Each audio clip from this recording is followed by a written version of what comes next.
નાશ્રિતો વલ્લભાધીશો ન ચ દૃષ્ટા સુબોધિની નારાધિરાધિકા નાથો વૃથા તજ્જન્મ ભૂતલે પ્રભુર્નંદ કુમારો મે સ્વામિની વૃષભાનુજા કૃતાર્થોહમ કૃતાર્થોહમ કૃતાર્થોહમ ન સંશયઃ ચતુર્ભિશ્ચ ચતુર્ભિશ્ચ ચતુર્ભિશ્ચ ત્રિભિस्तथा ષડ્ભિર્વિરાજતે યોऽસૌ પંચધા હૃદયે મમ શ્રીભાગવત ભાવાર્થ વિભાવાર્થવતારિત સ્વામી સંતોષ હેતુ શ્રીવલ્લભ શરણમ મમ. આજે આપણા ભાગવતાર્થ પ્રકરણના સત્સંગમાં આપણે આગળ વધીશું. વ્યાસ મહર્ષિજીને ખેદ થયો છે. એમના મનને શાંતિ નથી. વેદોના 4 વિભાગો કર્યા, સૂત્રો પ્રગટ કર્યા, શ્રીમદ ભગવદ્ ગીતા પણ બતાવી, વેદોક્ત કર્મો પણ કર્યા છે. પણ વ્યાસજીને શાંતિ નથી. પ્રથમ સ્કંદના જે મધ્યમ અધિકારીઓ છે, શ્રોતા અને વક્તા, તેનું અવગાહન ગયા સત્સંગથી આપણે શરૂ કર્યું છે. એમાં 5મો અધ્યાય, એ અધ્યાયાર્થમાં પણ આપણે જોયું હતું કે અહીંયા જે નારદજી છે, એ નારદજી એક તો વ્યાસજીને શા માટે એમને ખેદ થયો તે સમજાવે છે. પછી ભગવત ધર્મ, ઠાકોરજીની સેવા, ઠાકોરજીના ગુણાનુવાદ એ જ શ્રેષ્ઠ છે એ સમજાવે છે. અને નારદજી પોતાના પૂર્વ જન્મની કથા વ્યાસજીને વિશ્વાસ થાય એટલે કહે છે. આ આપણે અધ્યાયાર્થ જોયો તો એને જો આપણે વિચારવું હોય કે 5મો અધ્યાય, સમગ્ર અધ્યાય, એના 40 પૈકીના પ્રથમ 7 શ્લોકો જે છે એનું અનુસંધાન અગાઉના 4થા અધ્યાય સાથે છે. જેમ પ્રત્યેક સ્કંદનો કાર્યકારણ ભાવ હોય, એમ અધ્યાયનો પણ કાર્યકારણ ભાવ હોય. એટલે અધ્યાયાર્થને સમગ્રતઃ જો આપણે વિચારીએ તો 40 અધ્યાયો છે, 40 શ્લોકો છે 5મા અધ્યાયના. અને એ અધ્યાયાર્થની અંદર જે આ શ્લોકો છે, એ શ્લોકાર્થને એવી રીતે સમજાયો કે પ્રથમ 7 શ્લોક એનો સંબંધ 4થા અધ્યાય સાથે છે. ત્યાર પછી 9મા શ્લોકથી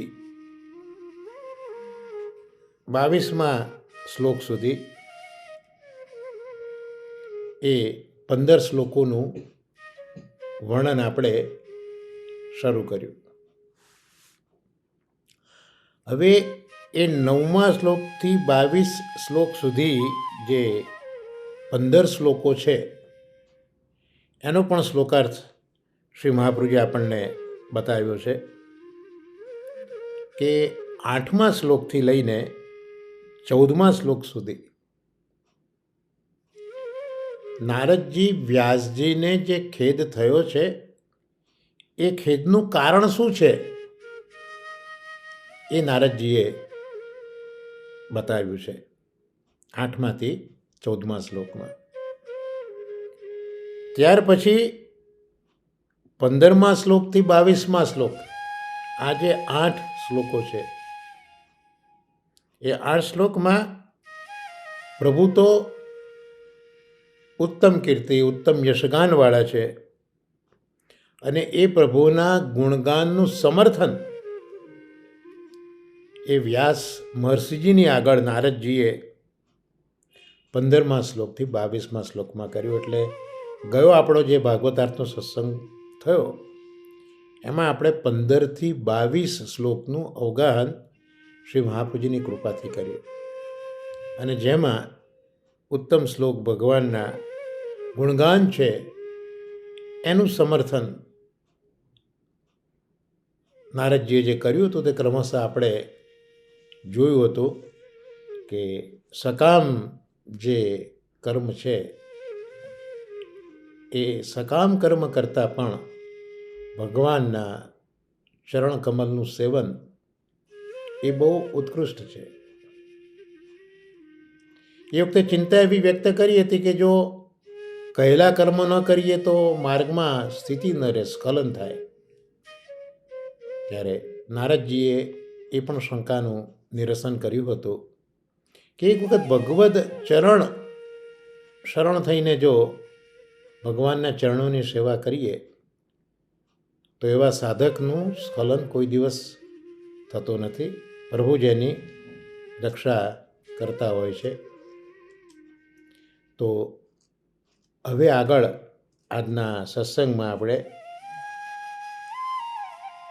23મા શ્લોકથી આગળ નારદજી પોતાની કથાનું નિરૂપણ કરે છે. એટલે આ 40 શ્લોકો 5મા અધ્યાયના આવી રીતે મહાપ્રભુજી સમજાવે છે કે શરૂઆતમાં નારદજીએ વ્યાસજીને જે ખેદ થયો એનું કારણ કહ્યું. પછી નારદજીએ વ્યાસજીને પ્રભુના ગુણાનુવાદ શ્રેષ્ઠ છે એવું સમર્થન કર્યું અને હવે 23મા શ્લોકથી નારદજી પોતાની કરણીનું નિરૂપણ વ્યાસજી આગળ કરે છે.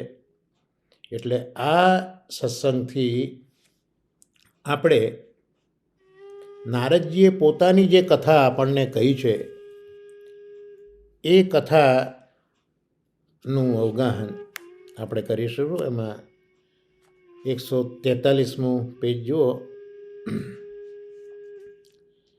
ત્યાં 23મો શ્લોક પ્રથમ સ્કંદ 5મા અધ્યાયનો આપણે સાથે બોલીએ. અહમ પુરાતીત ભવે ભવમ મુને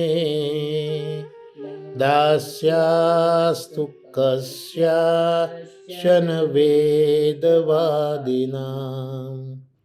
નિરૂપિતો બાલક એવ યોગિનામ શુશ્રૂષણે પ્રાવૃષિનિર્વિવિક્ષતામ. અહીંયા નારદજીએ પોતાના ચરિત્રના વર્ણનની શરૂઆત કરી. અહમ એટલે હું, પુરાતીત ભવે અભવે એટલે પૂર્વકલ્પમાં મારા ગત જન્મમાં હું દાસી માતાથી જન્મ્યો હતો. શાસ્ત્રીજીએ કથામાં કહ્યું છે કે ઘણાને પોતાના પૂર્વજન્મની યાદી હોય, બને છે કોઈક પ્રસંગો આપણે સાંભળવા જાણવા મળે છે, પણ અહીંયા નારદજીને પૂર્વજન્મની પણ પૂર્વકલ્પની એમના જન્મની કથાની ખબર છે, કારણ કે કલ્પ બ્રહ્માજીનો એક દિવસ, અને એ એક દિવસમાં જે 4 યુગો છે એ 1000 વખત ફરે ત્યારે બ્રહ્માજીનો એક દિવસ થતો હોય, અને એ એક દિવસ પછી રાત્રિ આવે, અને રાત્રિ પછી પાછો પુનઃ બ્રહ્માજીનો દિવસ શરૂ થાય. એટલે પૂર્વકલ્પ એનું સ્મરણ ભગવત કૃપાથી નારદજીને થયેલું છે. એટલે નારદજી વ્યાસજીને કહે છે કે હું એ વખતે એક દાસીની હતી, એવી મારી માતા દાસી હતી, એના દ્વારા મારો જન્મ થયો હતો. અહીંયા વ્યાસ મહર્ષિજી નારદજીના પિતાનો જિક્ર કરતા નથી. માતા બતાવી કે એ દાસી હતી, અને એ મારી દાસી માતા, નારદજી કહે છે કે વેદવાદી બ્રાહ્મણોની સેવામાં, વેદવાદી બ્રાહ્મણો ઋષિઓની સેવામાં મારી દાસીમાં હતી. અહીંયા એટલા માટે પિતાનો ઉલ્લેખ નથી કર્યો કે પિતા જે છે એ બહુ નામાંકિત હોય નહીં, એટલે ચોક્કસ એ બ્રાહ્મણ જ છે, પણ નામાંકિત એ નથી, એટલે નામ નથી આપ્યું, એવો ઉલ્લેખ જે દાદાજીએ કર્યો છે. તો માતા પિતા બંને બ્રાહ્મણ છે.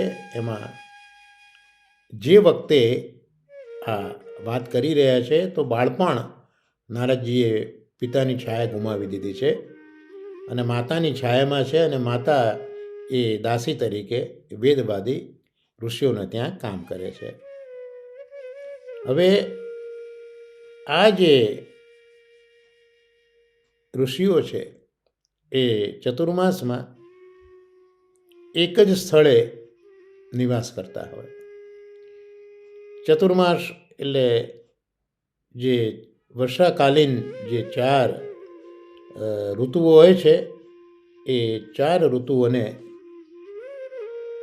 આપણે ચાતુર્માસ તરીકે ઓળખીએ છીએ, અને એમાં આ યોગીઓ એક જ સ્થળે નિવાસ કરતા હતા. અને એ યોગીઓની શુશ્રૂષા માટે, શુશ્રૂષણાએ એ યોગીઓની સેવામાં આ નારદજી બાલ્યાવસ્થાથી જ જોડાયેલા હતા.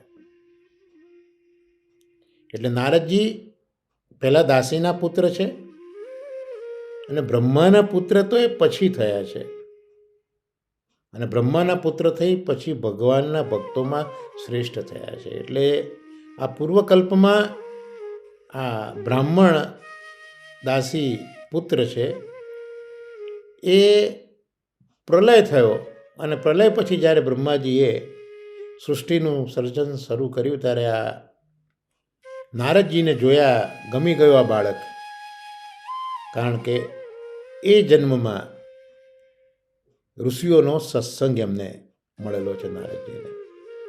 એટલે બ્રહ્માજીને ગમી ગયા, અને પોતાના ખોળામાં નારદજીને બેસાડી દીધા. લોકોએ જાણ્યું કે બ્રહ્માજીના ખોળામાંથી નારદજીનો જન્મ થયો. પણ આ બધું જે બન્યું એ ભક્તિથી જ બન્યું છે. એટલે શ્રોતામાં જે ગુણો જોઈએ અને જે દોષો દૂર કરવાના છે એ નારદજી હવે આગલા શ્લોકમાં પોતાના દ્રષ્ટાંતથી આપણને કહેશે. અહીંયા નારદજીને જે સંગ થયો છે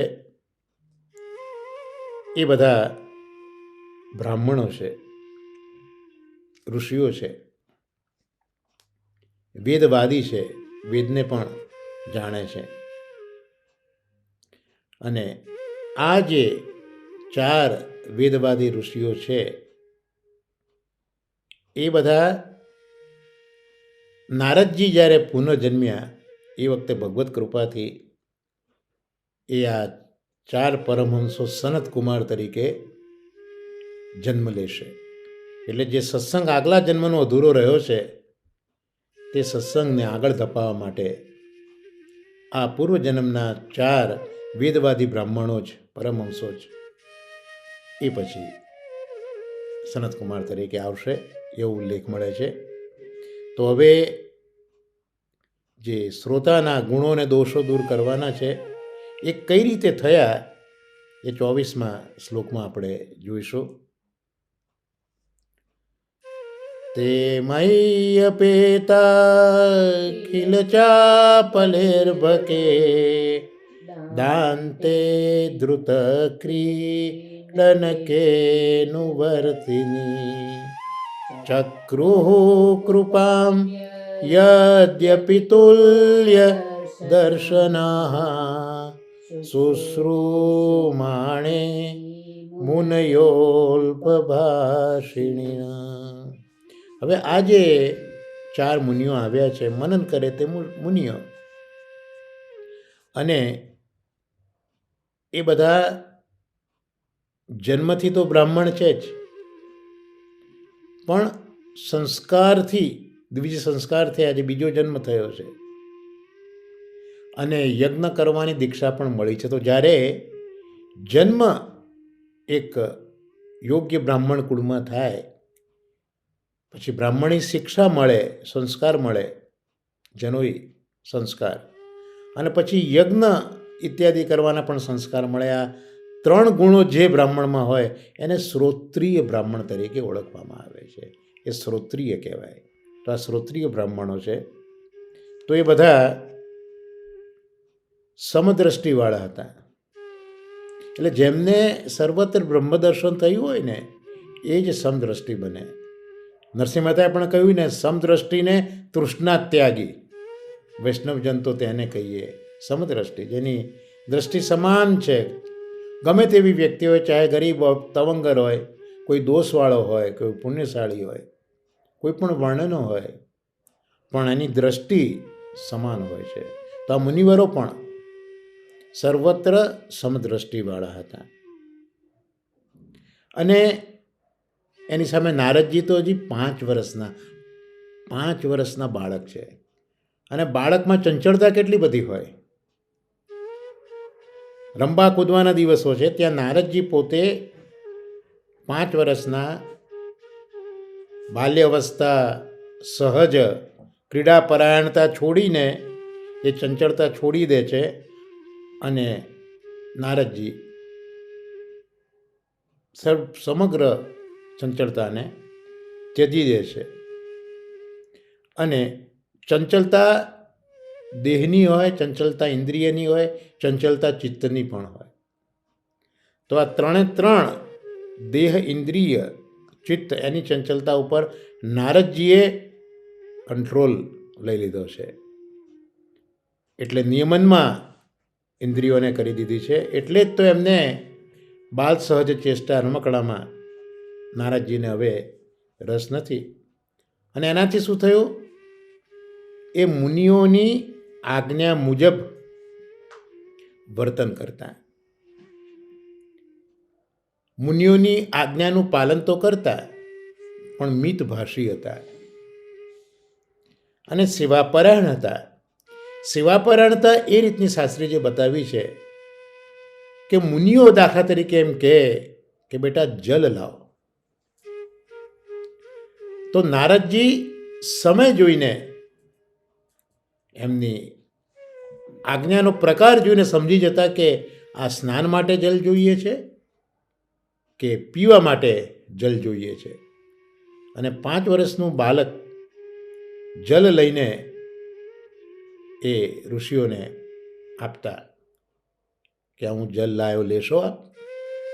તો આવી મિતભાષી અને મિતભાષી અને આવી સેવા પરાયણતા કે કંઈક કે એને ખબર પડી જાય કે આજ્ઞા શેના માટે થઈ છે. તો આ 5 વર્ષના બાળકે જ્યારે દેહ, ચિત્ત અને ઇન્દ્રિયની ચંચલતા ઉપર વિજય મેળવ્યો છે ત્યારે મિતભાષી બની ગયા.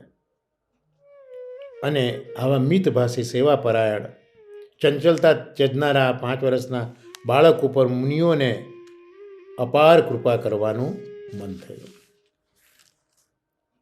હવે નારદજીના દાસી માતા આપણે જોયું એ આ ઋષિઓને ત્યાં જ દાસી તરીકે હતા. અને આ જ ભવિષ્યના સનકાદી 4 ઋષિઓ ત્યાં આશ્રમમાં રોકાયા છે. બાલ નારદજી એ બધાની સેવામાં નિયુક્ત થયા છે. એટલે આ શ્લોકમાં એક સજ્જન વ્યક્તિ અને એક સેવક એના ગુણોનું દર્શન આ શ્લોકમાં કરાયું છે. તો નારદજીને આ રીતે બાલ નારદજીને આ રીતે સત્સંગ મળ્યો છે. એટલે અહીંયા જે પ્રભુની ભક્તિની વાત છે ને, તો નારદજી અહીંયા એ બતાવવા માગે છે કે ભક્તિમાં સત્સંગની મુખ્યતા છે. એટલે જો ભક્તિ પ્રાપ્ત કરવી હોય, કેવી ભક્તિ? ભગવાન ઈશ્વર હરિ સર્વાત્મા એવા ભગવાન, એમની જો ભક્તિ મેળવવી હોય તો એમાં સત્સંગ એ મુખ્ય સાધન છે. નારદજી પોતાની કથા એટલા માટે વ્યાસજીને કહી રહ્યા છે કે વ્યાસજીના પ્રમાણ મળે. અને આપણા જેવા જીવો માટે પણ આ એ જ વસ્તુ જરૂરી છે. નારદજીનું જે જીવન છે એ પ્રમાણ તરીકે છે કે જો ભક્તિ જોઈતી હોય, ભક્તિ કરવી હોય, તેમાં સત્સંગ એનું મુખ્ય અંગ છે. એટલે અહીંયા નારદજી જે સેવક તરીકે છે એ સેવક તરીકેના અલંકારો એટલે ગુણો અહીંયા બતાવ્યા કે એક તો કાર્યદક્ષતા,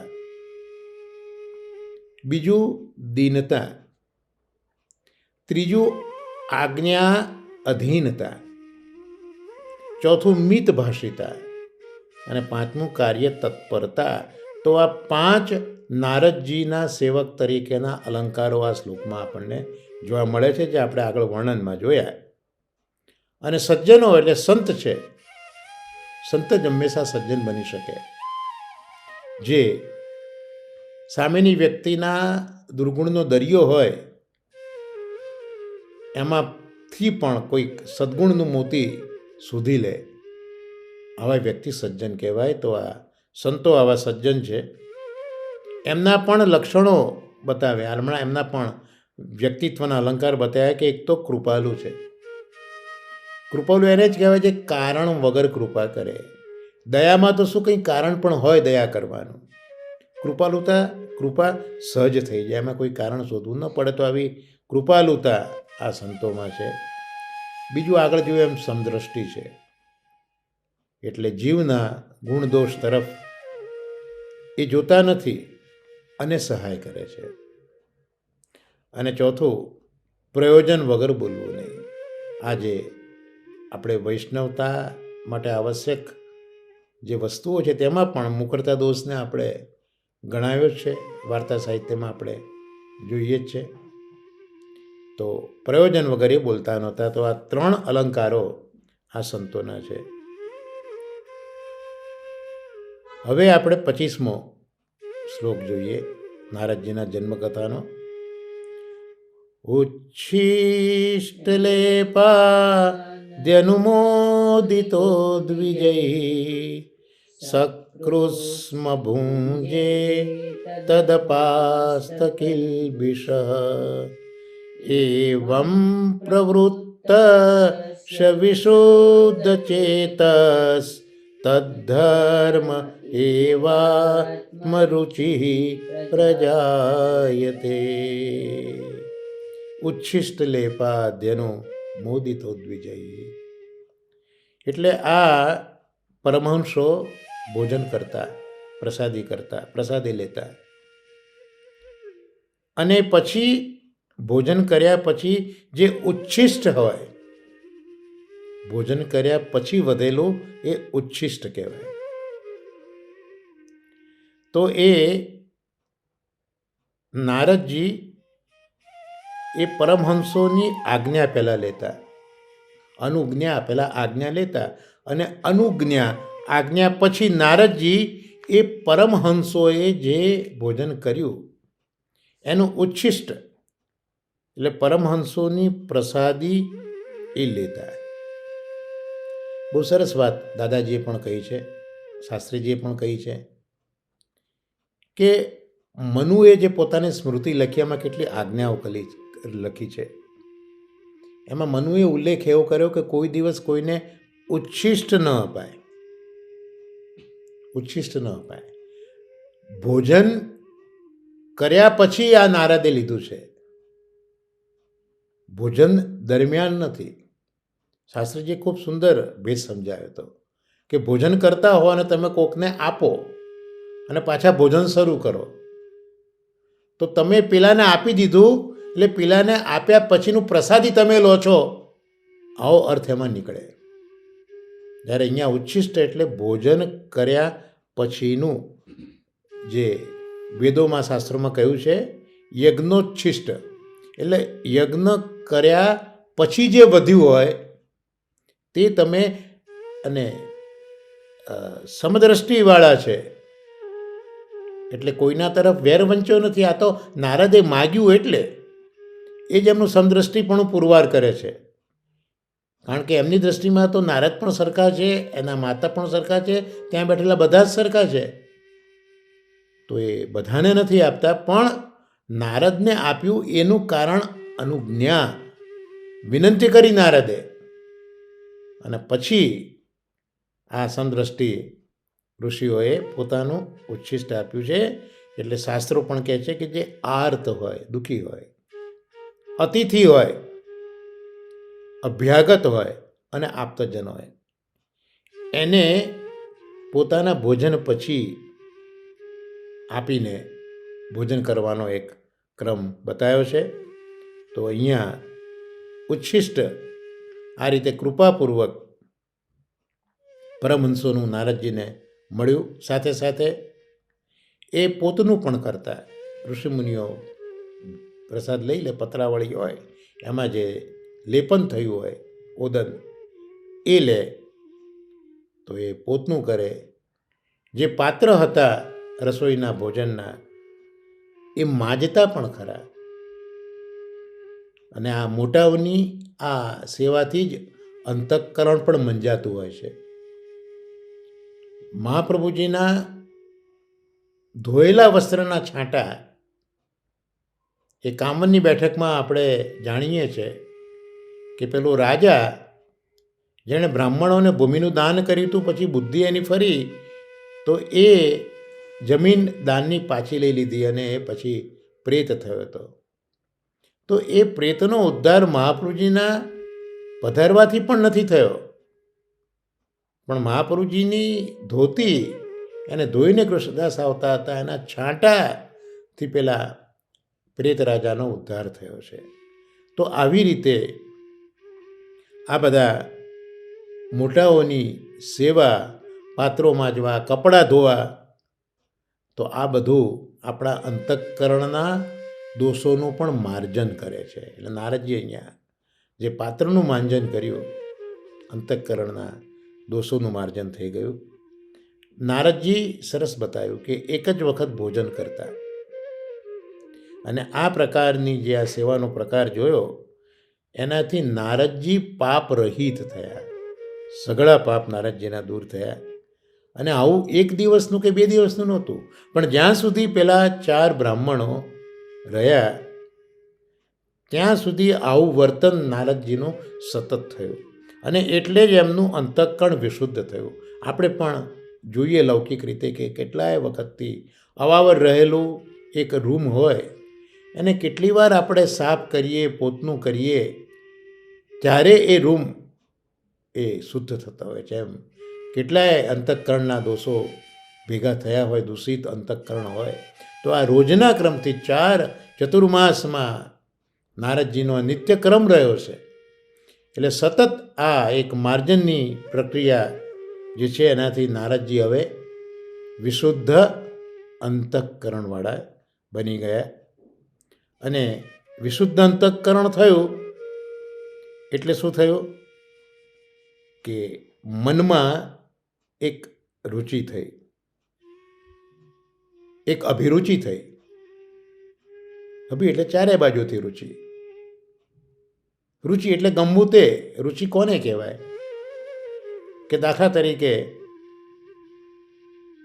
આપણું પેટ ભરાઈ ગયું છે અને કોઈક ભોજન કરવાનું કે ભાઈ ભોજન કરો, પેટ ભરાયું છે, આપણે કહીશું મને રુચિ નથી, મને રુચિ નથી.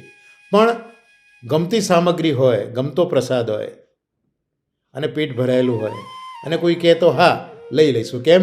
કારણ કે આપણને તેની રુચિ છે. તો નારદજીને આ બધી જે એમની દૈનંદિન ચર્યાઓ છે એનાથી મનમાં અભિરુચિ થઈ. કારણ કે અન્નથી જ મન બને અને આ તો ઉચ્છિષ્ટ જે પ્રસાદી હતી તેનાથી બનેલું મન હતું, વિશુદ્ધ અંતઃકરણવાળું મન હતું. એટલે એના ફલ સ્વરૂપ એમને પરમેશ્વરની આરાધના રૂપી ધર્મમાં રુચિ થઈ નારદજીને. શાસ્ત્રીજીએ ખૂબ સુંદર કથામાં પૂછ્યું કે નારદજી પ્રસાદી ભોજન લેતા હતા અને એમનું મન શુદ્ધ થયું. અને શાસ્ત્રીજીએ ખૂબ સુંદર પૂછ્યું, આપણે તો ઠાકોરજીની સેવા પ્રસાદ લઈએ છીએ, ખૂબ બધો પ્રસાદ આપણે લઈએ છીએ, તો આપણું મન કેમ શુદ્ધ નહીં થતું હોય? મને મારા જ જાત ઉપર વિચાર આવ્યો કે વાત તો સાચી છે કે આપણે બી પ્રસાદ તો લઈએ જ છે, પણ આપણું મન કેમ શુદ્ધ થતું નથી? તો શાસ્ત્રીજીએ ખૂબ સુંદર સમજાયું કે નારદજી પ્રસાદ લેતા હતા એ પેલા સંતોની સેવા કર્યા પછી પ્રસાદ લેતા હતા. એટલે પ્રસાદ અસર ક્યારે કરે? જ્યારે આપણે આ દેહથી સેવા કરીએ ત્યારે. પ્રસાદ પહેલાં ભગવત સેવા એ જરૂરી છે એવું શાસ્ત્રીજીનું સમજાવવું હતું. એટલે જ મહાપ્રભુએ આપણને આપણા દેહથી, આપણી ઇન્દ્રિયોથી, આપણા વિત્તથી સેવા કરવાની કહી છે. ટૂંકમાં શાસ્ત્રીજીનું કહેવું એવું હતું કે આ બધા સિદ્ધાંતોના આધારે કે માત્ર પ્રસાદ એ મનની અંતઃકરણની શુદ્ધિ કરતું નથી, પરંતુ સેવા કર્યા પછીનો પ્રસાદ એ નિશ્ચિતપણે અંતઃકરણની શુદ્ધિ કરે છે. એટલે અહીંયા એ અંતઃકરણની શુદ્ધિ થતાં ભગવાનની સેવામાં એમને રુચિ થઈ છે. એટલે નારદજીની પ્રવૃત્તિ જે હતી એ આ જે કંઈ પોતાના દોષો હતા એ દોષોને દૂર કરવા માટેની આ બધી પ્રવૃત્તિ છે. આથી બ્રાહ્મણો પણ તેમના ઉપર અનુગ્રહ કરવા લાગ્યા. તો જેમ ભક્તિમાં સત્સંગ એ મુખ્ય સાધન છે, એવી રીતે નિર્દોષ બનીને ભક્તિ કરવી એ આ બીજું સાધન છે. એટલે નિર્દોષતાપૂર્વકની સેવા ભક્તિમાં પહેલું સાધન તો સત્સંગ છે, જે આપણે જોયું આગલા શ્લોકમાં. અને આ શ્લોકમાં નિર્દોષતાપૂર્વકની સેવા એ આ ભક્તિ માટેનું બીજું સાધન છે. એ જે નિયમ છે એ હવે આ 26મા શ્લોકમાં આપણને બતાવશે નારદજી. તત્રાન્વહમ કૃષ્ણ કથા પ્રગાયતા મનોગ્रहेણા શૃણવમ મનોહરા તા શ્રદ્ધયા મે નુપદમ વિશૃણવત પ્રિય શ્રવસ્યં ગમમા ભવદ રુચિ. એટલે આપણે 23મા શ્લોકથી જોવાની શરૂઆત કરી છે. 23, 24, 25 શ્લોક જોયા. આ 26મો શ્લોક, એમાં નારદજી આ નિર્દોષતાની વાત કરે, સમજાવે એને. તો કૃષ્ણ કથા જે છે એ કૃષ્ણ કથા કેવી છે? એ કૃષ્ણ કથાઓ મનોરંજન કરનારી છે, મનોહર છે, મનનું હરણ કરનારી છે, મનનું રંજન કરનારી છે કૃષ્ણ કથા. અહીંયા કૃષ્ણની કથા નથી કહ્યું, કૃષ્ણ કથા કહ્યું. કારણ કે કૃષ્ણના નામ, કૃષ્ણનું સ્વરૂપ, કૃષ્ણના ગુણ, કૃષ્ણની લીલા, આમાં અભેદ છે. સ્વરૂપ તરીકે કૃષ્ણ છે, એ જ કૃષ્ણ નામમાં પણ એ જ સ્વરૂપ છે, ગુણમાં પણ એ છે, અને લીલામાં પણ એ જ છે. એટલે અહીંયા કૃષ્ણ કથા એટલે ખરેખર તો કૃષ્ણને જ સાંભળ્યા, કથા સ્વરૂપથી કૃષ્ણને જ ગ્રહણ કર્યા. અને એટલે જ કૃષ્ણ તો આનંદ સ્વરૂપ છે, કથા પણ આનંદ સ્વરૂપા છે. એટલે મનનું રંજન કરનારી આ કૃષ્ણ કથા છે. અને મુનિઓ આશ્રમમાં પોતાના નિત્ય નૈમિત્તિક કર્મો પછી હંમેશા આવી કૃષ્ણ કથાનું ગાન પ્રતિદિન કરતા. અને નારદજી પ્રેમથી એ ઋષિઓના અનુગ્રહથી એ કથાઓનું શ્રવણ કરતા.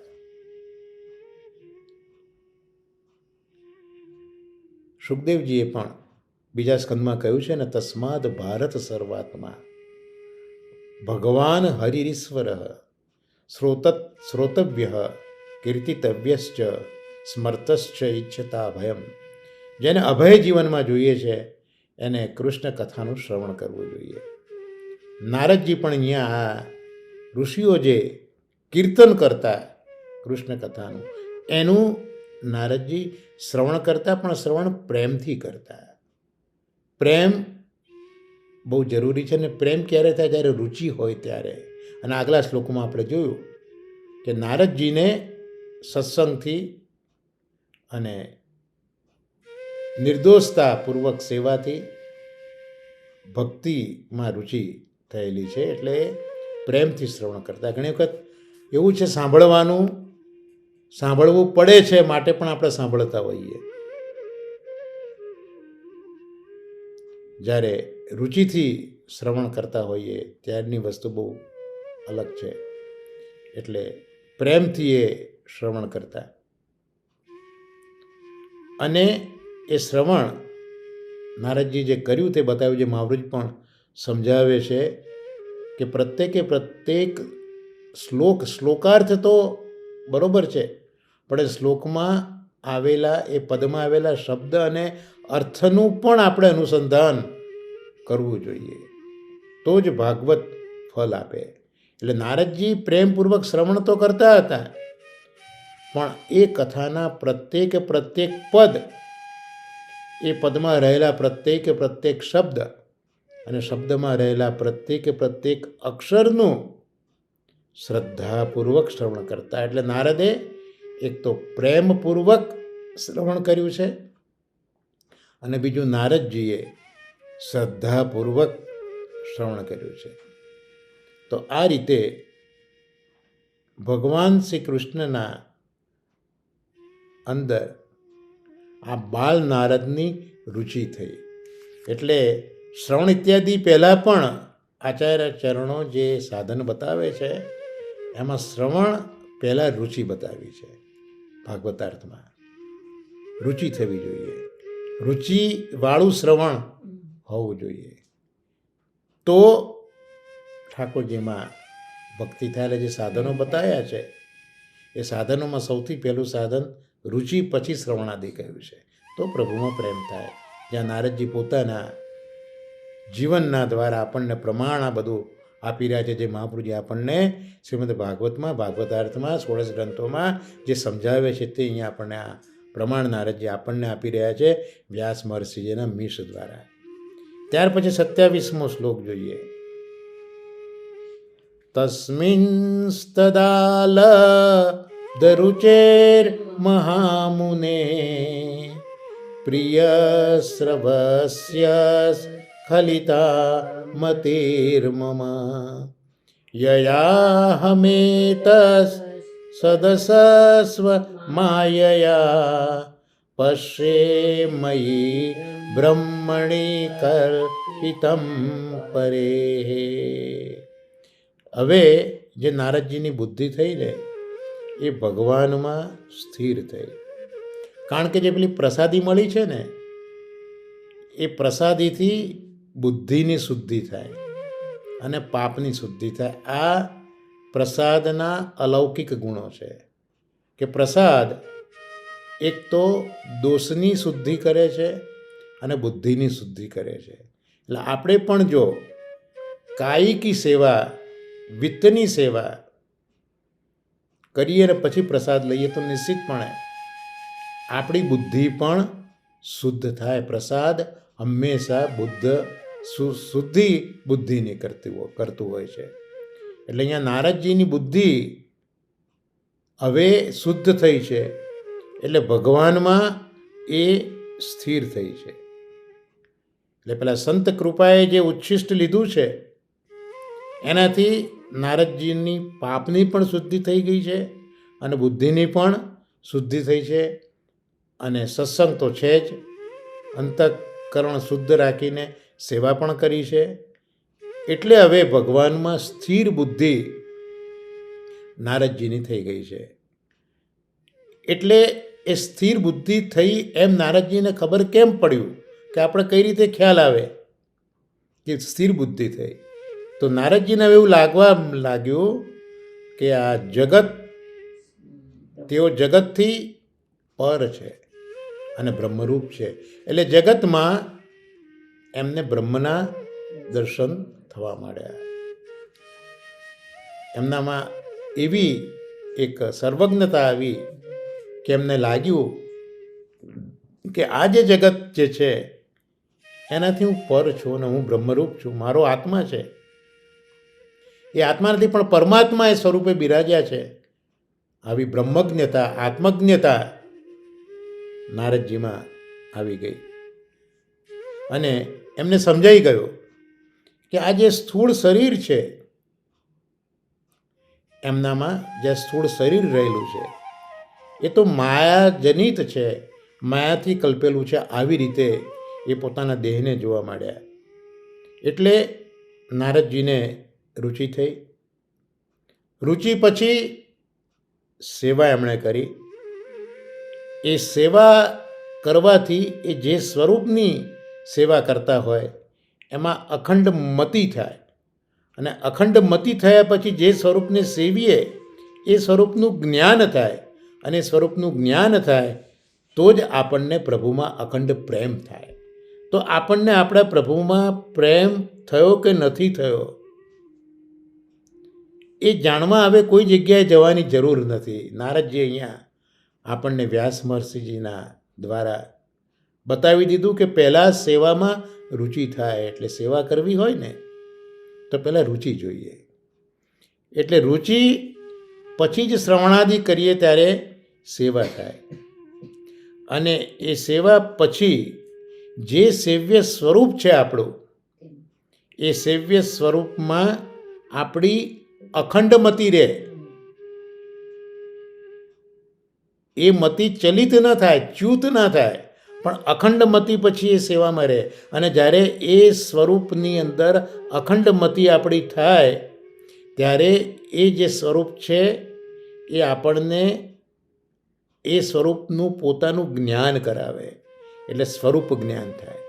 અને એક વખત સ્વરૂપ જ્ઞાન થઈ ગયું કે આ શું છે, આ સામાન્ય મૂર્તિ નથી, પણ આ તો જેમ મહાપ્રભુજી કહેતા હતા, આજ્ઞા કરતા હતા કે મારું સર્વસ્વ તમને પધરાઈ આપું છું, ત્યારે આપણા ઘરમાં જે સ્વરૂપ બિરાજે છે એ મહાપ્રભુજીનું સર્વસ્વ છે. આવું જ્યારે જ્ઞાન થશે ત્યારે આપણને આપણા ઘરમાં બિરાજેલા સ્વરૂપની અંદર અખંડ પ્રેમ થશે.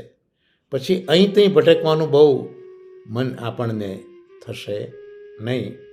અને હવે છઠ્ઠો શ્લોક પણ ક્રમમાં એટલે 28મો શ્લોક પણ આપણે જોઈ લઈએ. 5મો શ્લોક એટલે થશે આપણે 23મા શ્લોકથી શરૂ કર્યું છે. 23, 24, 25, 26 અને 27 5 શ્લોક થયા અને આ છઠ્ઠો શ્લોક પણ આપણે જોઈ લઈએ. ઇત્થમ શરત પ્રાવૃષિકા વૃતમ હરેર વિષ્ણુર્ત્યતે મે નુસવમ યશોમલમ સંકીર્ત્યમાનમ મુનિભીર્મહાત્મભીર ભક્તિ પ્રવૃત્તાત્મરજસ્તમોપહા. 18 શ્લોકોમાં નારદજીએ પોતાનું પૂર્વ ચરિત્ર કહ્યું છે. 40 શ્લોક પૈકીના છેલ્લા 18 શ્લોકો. એમાં અહીંયા આ 28મા શ્લોકમાં નારદજી કહે છે કે આ મહામના મુનિઓ હતા એ શ્રી હરિનો નિર્મળ યશ સમય અનુસાર ગાતા હતા અને આ ક્રમ શરદ અને વર્ષા ઋતુ પર્યંત આ ક્રમ રહ્યો. બાળ નારદજી એ શ્રવણ કરતા હતા. આથી તેમના અંતઃકરણમાં ભગવાન માટે અત્યંત દ્રઢ ભક્તિ ઉત્પન્ન થઈ. અને આ ભક્તિ ઉત્પન્ન થઈ એ કઈ રીતે ખબર પડે? જેમ આગલા શ્લોકમાં જોયું કે ભગવાનમાં બુદ્ધિ સ્થિર થઈ, તો એ સ્થિર બુદ્ધિ કઈ રીતે નારદજીને સમજાઈ કે પછી એ પોતે આ જગતથી પર બ્રહ્મરૂપ છે અને એમનો દેહ છે એ માયિક છે એવું સમજવા માંડ્યા. ત્યારે એમને સમજાવ્યું કે હવે ભગવાનમાં બુદ્ધિ સ્થિર થઈ છે. એવી રીતે એ સ્થિર બુદ્ધિથી ભગવાનમાં ભક્તિ ઉત્પન્ન થઈ એ ખબર કઈ રીતે પડે? તો આ ભક્તિ રજોગુણ અને તમોગુણનો નાશ કરનારી છે. આ ક્રમશઃ આપણને પણ બધી હિન્ટ મળતી રહે છે કે આપણે જાતે નક્કી કરી શકીએ કે ભાઈ ભગવાનમાં સ્થિર બુદ્ધિ થઈ. જો સ્થિર બુદ્ધિ હશે તો હું આ સંસારથી પર બ્રહ્મ સ્વરૂપ મારી જાતને હું ઓળખતો થઈશ અને આ શરીર જે છે એની આળ પંપાળ છોડી દઈશ, કારણ કે તો માયા જેની ઈચ્છાઓ મને ભેદ સમજાશે. અને ભક્તિ પ્રભુમાં થઈ કે નહીં મને ત્યારે સમજાશે જ્યારે મારામાંથી રજોગુણ અને તમોગુણ દૂર થયો હશે. એટલે જ શ્રીમદ ભાગવતમાં આગળ પણ આપણે જોયું કે ભક્તિ ઉત્પદ્યતે પુંસ શોક મોહ ભયાપહ. ભક્તિ ક્યારે ઉત્પન્ન થઈ કહેવાય? જ્યારે શોક મોહ અને ભય આપણામાં જતો રહે ત્યારે.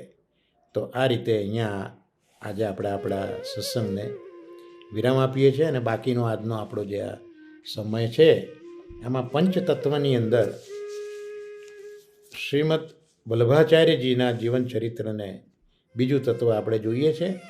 એમાં ગયો સત્સંગ અટક્યો ત્યારે વલ્લભાચાર્યજીનું આપણે નિત્યલીલામાં પ્રાગટ્ય જોયું છે. ભૂતલ ઉપર પ્રાગટ્યનો ક્રમ જોતાં જોતાં આપણે વંશ પરંપરામાં આવ્યા અને એમાં લક્ષ્મણ ભટ્ટજી સુધી વંશ પરંપરામાં આપણે આવ્યા હતા. યજ્ઞનારાયણ ભટ્ટ, ગંગાધર ભટ્ટ, ગણપતિ ભટ્ટ, શ્રી વલ્લભ ભટ્ટ અથવા તો બાલમ ભટ્ટ, લક્ષ્મણ ભટ્ટ.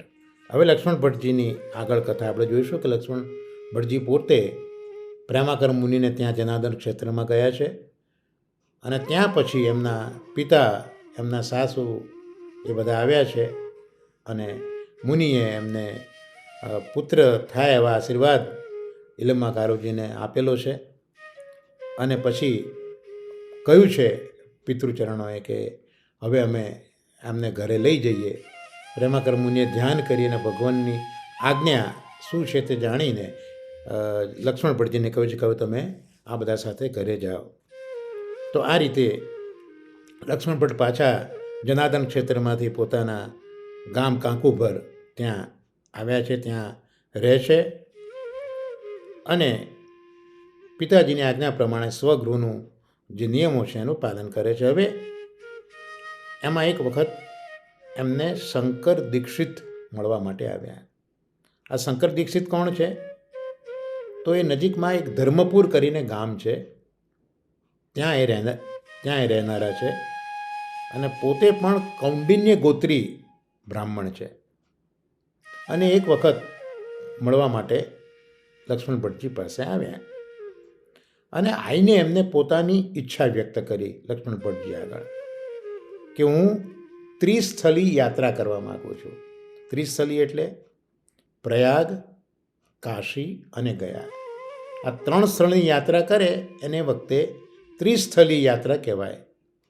એટલે એમને પોતાનો મનોરથ વ્યક્ત કર્યો લક્ષ્મણ ભટ્ટજી આગળ શંકર દીક્ષિતે, હું આ ત્રિસ્થલી યાત્રા કરવા માગું છું. લક્ષ્મણ ભટ્ટજી હવે વિચાર કરે છે કે ભગવદ આજ્ઞા તો થઈ છે પણ હજી ફલિત થઈ નથી. અને ફલિત કેમ નથી થઈ એ વિચારે છે કે હજી મારા અપરાધો છે એ અપરાધોની ચોક્કસ નિવૃત્તિ થઈ નથી. આ મહાપુરુષોના લક્ષણ કે પોતામાં રહેલા દોષોનો વિચાર કરે છે. અપનો દોષ દેખ સકેલી.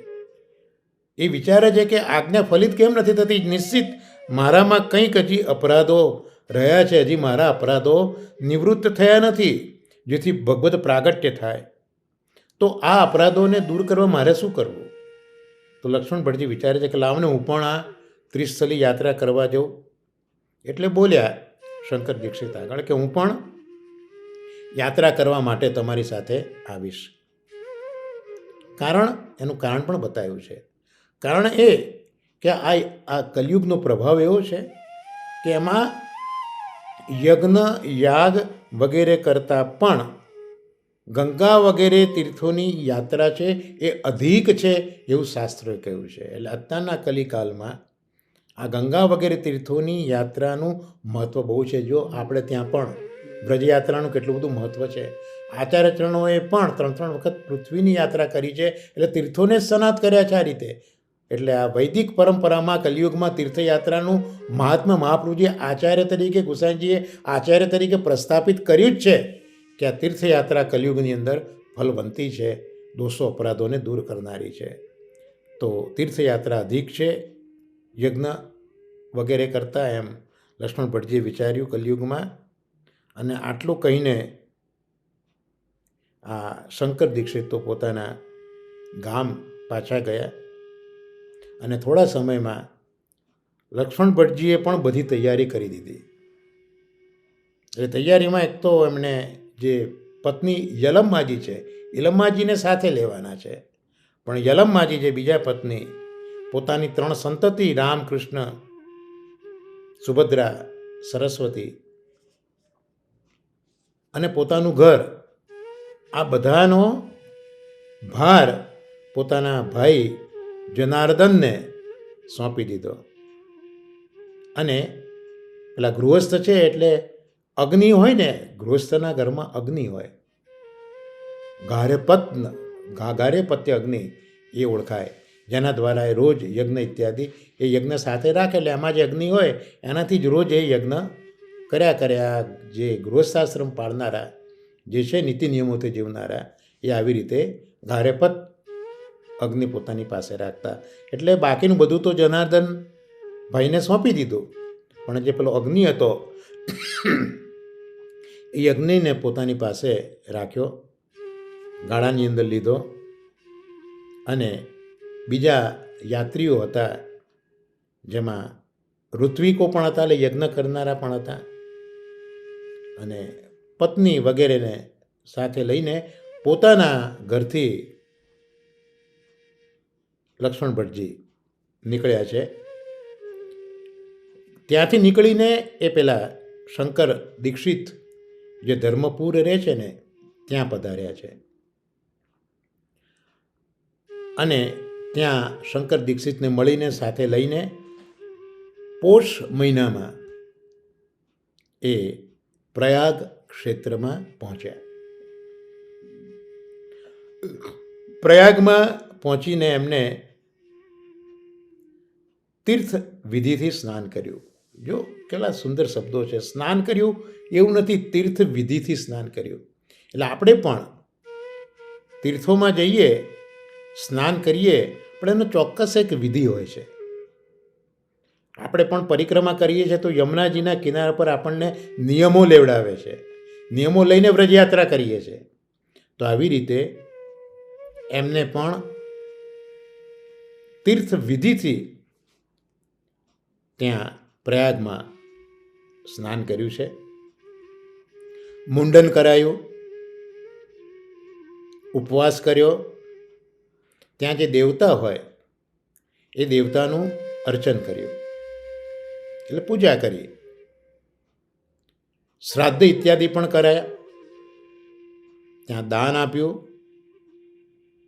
ગોદાન પણ કર્યું, હવન કર્યો, ત્યાંના પુરોહિત છે એ પુરોહિતનું પણ અર્ચન એટલે કે પૂજન કર્યું. તો આ જે કંઈ જરૂરી ક્ષેત્રમાં કરવાની વિધિ હતી લક્ષ્મણ ભટજીએ તે કર્યું. એ જ વખતે શેઠ કૃષ્ણદાસજી જે નજીકમાં ચૌડા ગામ છે એ ચૌડા ગામના શેઠ કૃષ્ણદાસજી એવું સાંભળ્યું કે અહીંયા લક્ષ્મણ ભટ્ટજી પત્ની સહિત પધાર્યા છે. એટલે લક્ષ્મણ ભટ્ટજી એ જે વિદ્યા હાંસલ કરી છે, જે વૈદિક જ્ઞાન હાંસલ કર્યું છે, એનો પ્રભાવ એટલો બધો હતો કે દૂર દૂર સુધી લક્ષ્મણ ભટ્ટજીની ખ્યાતિ વ્યાપેલી હતી.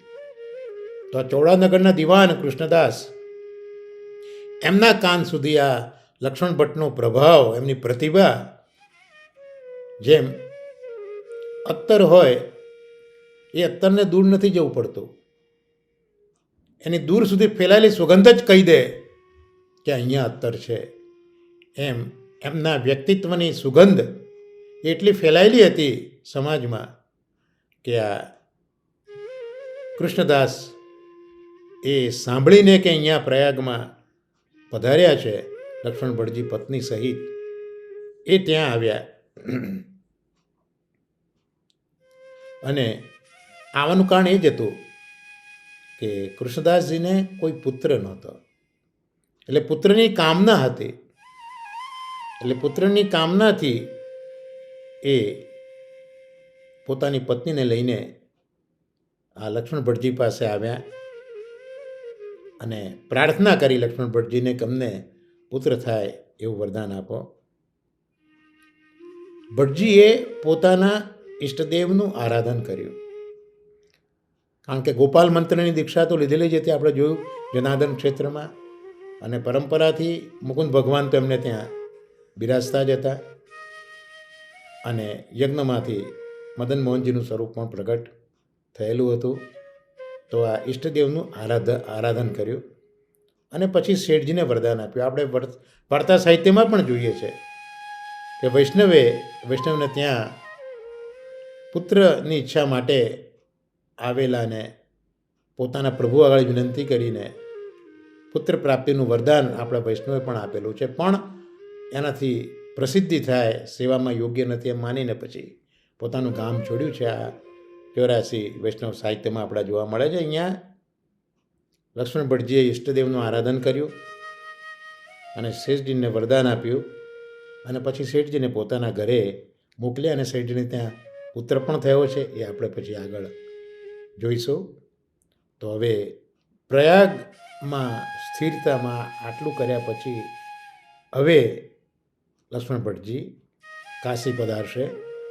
તો કાશીમાં પણ એ કઈ રીતે એ ક્ષેત્રનું સેવન કરશે એ બધો પ્રકાર આપણે આવતા આપણા આ ભાગવતાર્થ અને 5 તત્વના સત્સંગ પ્રસંગમાં જેમ મહાપ્રભુજી પ્રેરશે તે પ્રમાણે કરીને આજનો આ સત્સંગ શ્રી લક્ષ્મણ ભટ્ટજીના ચરણ કમલમાં નિવેદિત કરી આશ્રયના પદ સાથે આપણે સત્સંગને વિરામ આપીશું. સાથે બોલીએ, દ્રઢઈન ચરણન કેરો ભરોસો, દ્રઢઈન ચરણન કેરો, શ્રી વલ્લભનખ ચંદ્ર છટા બિનય સબ જુગમાં જ અંધેરો ભરોસો, દ્રઢઈન ચરણન કેરો, साधन और नहीं आकली में जासू होत निवेरो,